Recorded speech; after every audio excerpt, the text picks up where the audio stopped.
Follow them on Twitter, YouTube, Podomatic, and iTunes. This is brought to you by Lucrete and Tweet.io. Now it's time for the Guys Night Podcast!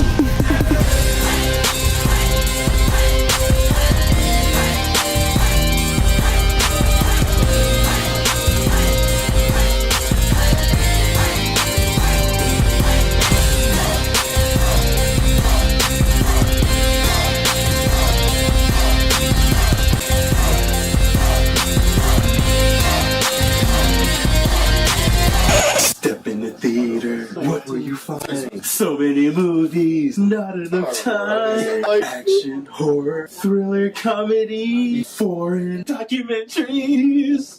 Welcome to Guys Night. Guys Night.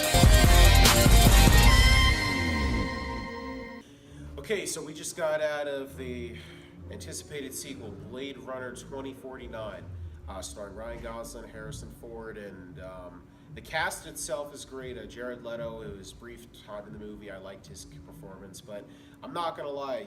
I'm going to start off the review right off the bat. I've seen the original Blade Runner before in the past. I've rewatched it for this review, and I still feel the same. I really don't connect with the first Blade Runner. I think it's a very slow-paced movie. But cinematic-wise, it's shot beautifully, and it looks on a cinematic scope beautiful.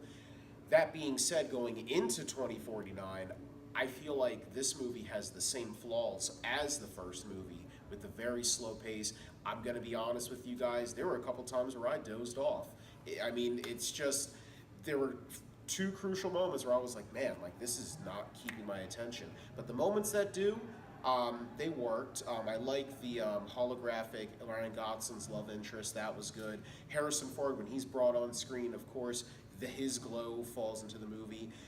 The ultimate connection and resolution for where they take his character from the first movie, of him being a replicant or not, and the whole situation for the premise of this movie for what replicants can do is a nice twist, but is it enough to really hold the entire story in 2 hours and 45 minutes?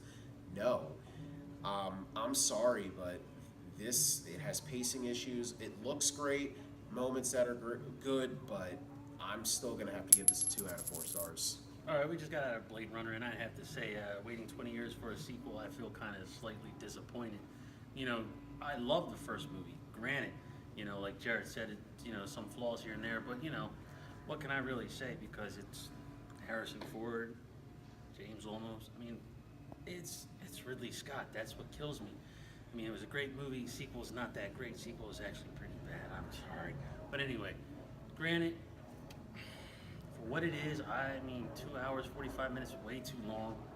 Could have killed it off in like maybe an hour, 45 maybe, but just too much story.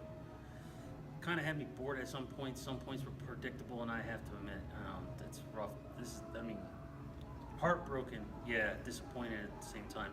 I'd have to give it 2 out of 4. Unlike my colleagues, I do agree with them on one thing.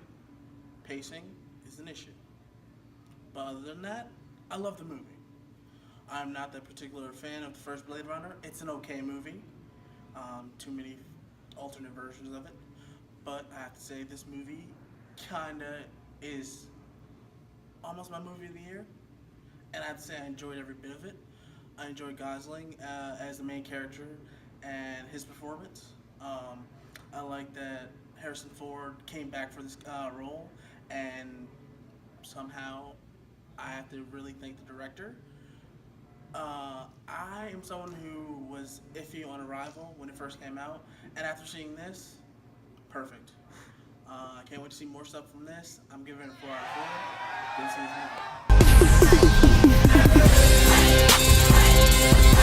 movie.